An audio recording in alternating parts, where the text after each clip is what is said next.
کیا ہے، وہ کہتے ہیں کہ دنیا کے جو طلبگار مرید ہوتے ہیں نا، پیروں کو اس سے زیادہ نہیں ملنا جلنا چاہیے، کیونکہ اس سے پتا چلتا ہے کہ خود اس کے دل میں بھی حب دنیا ہے۔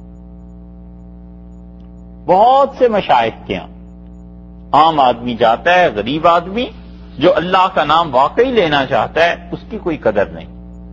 اور جب کوئی آ جائے حکومت کا عہدیدار،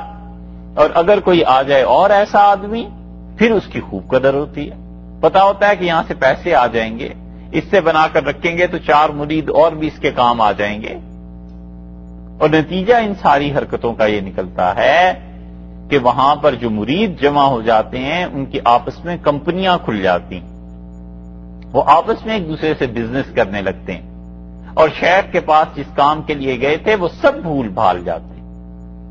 اللہ کے اچھے بندے تو اس لیے ہوئے کہ وہ رہنمائی کریں، اللہ کی یاد دلائیں، اللہ تعالی کا نام تلقین کریں، اصلاح ہو، تزکیہ ہو، یہ چیزیں، اور اس کو تو پیر صاحب نے یاد نہیں رکھا۔ جب پتا چلا کہ کوئی اللہ کا اچھا بندہ آیا ہے، ذکر اذکار اللہ کے ساتھ تعلق کے لیے، اس پہ پرواہ نہیں، اور پتا چلا کہ وقت کا حاکم آ گیا، گورنر آ گیا، وزیر اعلیٰ آ گیا، اس کے لیے بہت چاؤ ہو گیا، اور اگر کوئی پیسے دینے والے، ہدیے دینے والے زیادہ آ گئے تو اس کے لیے بھی بہت اہتمام ہو گیا۔ تو اس کا نتیجہ یہ نکلتا ہے کہ یہ جتنے مرید ہوتے ہیں نا، یہ سارے آپس میں مل کے پھر کمپنیاں قائم کر لیتے ہیں، پھر ان کی رشتہ داریاں ہو جاتی ہیں، پھر ان کا ایک دوسرے کے ساتھ مفادات کا تعلق ہو جاتا ہے، اور وہ جو اصل کام تھا جس کے لیے شیخ کے پاس جانا چاہیے تھا، وہ کام ختم ہو جاتا ہے۔ اسی لیے ابن عربی رحمۃ اللہ علیہ نے لکھا ہے، ایک کتاب انہوں نے لکھی ہے کہ مشائخ کے ذمے کیا کام ہے، اس میں سے وہ کہتے ہیں کہ اپنے مریدوں کو ایک دوسرے سے زیادہ ملنے جلنے نہ دے، کیونکہ شیطان انہیں دنیا کے ذریعے قابو کر لے گا، اور ان کو بتائے گا کہ تم اس کا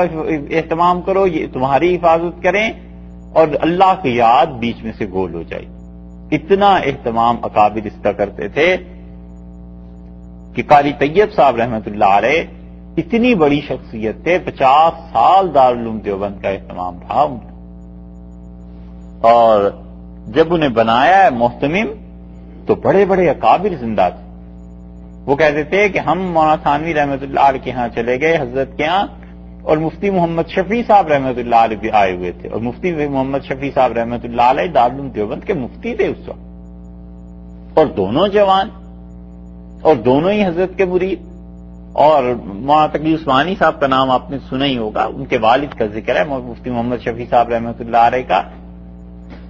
تو حضرت کے ہاں خانقاہ میں اصول یہ تھا کہ ایک خاص وقت متعین تھا، مثلا 10 بجے، اس کے بعد کوئی آدمی بات نہیں کر سکتا تھا، حکم یہی تھا سب کے سب سو جائے، اب کوئی آدمی کسی سے بات نہ کرے۔ تو یہ دونوں حضرات ایک ہی کمرے میں کہیں رہنے لگے،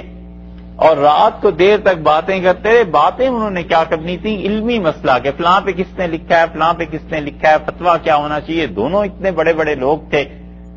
تو وہ جو چکر لگاتا تھا، چوکیدار تھا جو کمروں میں دیکھتا رہتا تھا کہ کیا ہوا ہے، اس نے ایک دن سنا، دوسرے دن، تیسرے دن جا کے حضرت سے شکایت کر دی، اور کہا حضرت اتنے بڑے بڑے مفتی اور مولوی بنتے پھرتے ہیں اور انہیں یہ تمیز نہیں ہے کہ رات کو باتیں کرنا ختم کریں اور سو جایا کریں۔ حضرت تھانوی رحمۃ اللہ نے بلایا اور فرمایا ان کے سامنے بات کرو۔ اس نے ڈانٹ دیا سب کے سامنے، اس سے کہا تمہیں پتا نہیں ہے خانقاہ میں قاعدہ کیا ہے، رات اتنے بجے سو جانا چاہیے، پھر تم کیوں دونوں آپس میں مولویوں باتیں کرتے رہتے ہو، تم مفتی بنے پھرتے ہو اور یہاں کی خانقاہ کو کوئی احساس نہیں۔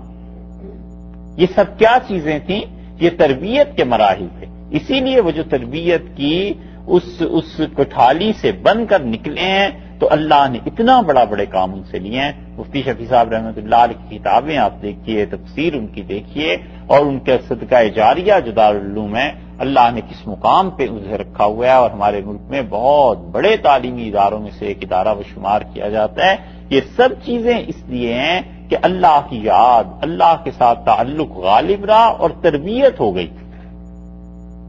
تو یہ ہوا کرتا ہے کہ مشائخ، ان کے ہاں لوگ جمع ہوتے ہیں، اور بہت سے لوگ ایسے ہوتے ہیں جن کا قاعدے اور ضابطے میں بیعت کا تعلق بھی شیخ سے نہیں ہوتا، اور وہ اپنی طرف کسی کو بلاتے نہیں، وہ تو نہیں کہتے کہ ہم سے بیعت ہو جاؤ، کیوں کہیں؟ اس کی کوئی وجہ نہیں ہے۔ اور پھر یہ آپس کے تعلقات ان لوگوں کے، یہ پھر ساری دنیا کی حقیقت ہوتی ہے، پیسہ آ رہا ہے، دعوتیں ہو رہی ہیں، دین کے منصوبے بن رہے ہیں، کام بڑے اچھے اچھے کیے جا رہے ہیں، مگر اصل جو روح ہے اس سے وہ خالی رہتے ہیں۔ اس لیے صوفیہ نے اس آیت سے ثابت کیا ہے کہ دنیا کے جو طلبگار مرید ہوتے ہیں نا، ان سے زیادہ خلا ملا، زیادہ تعلق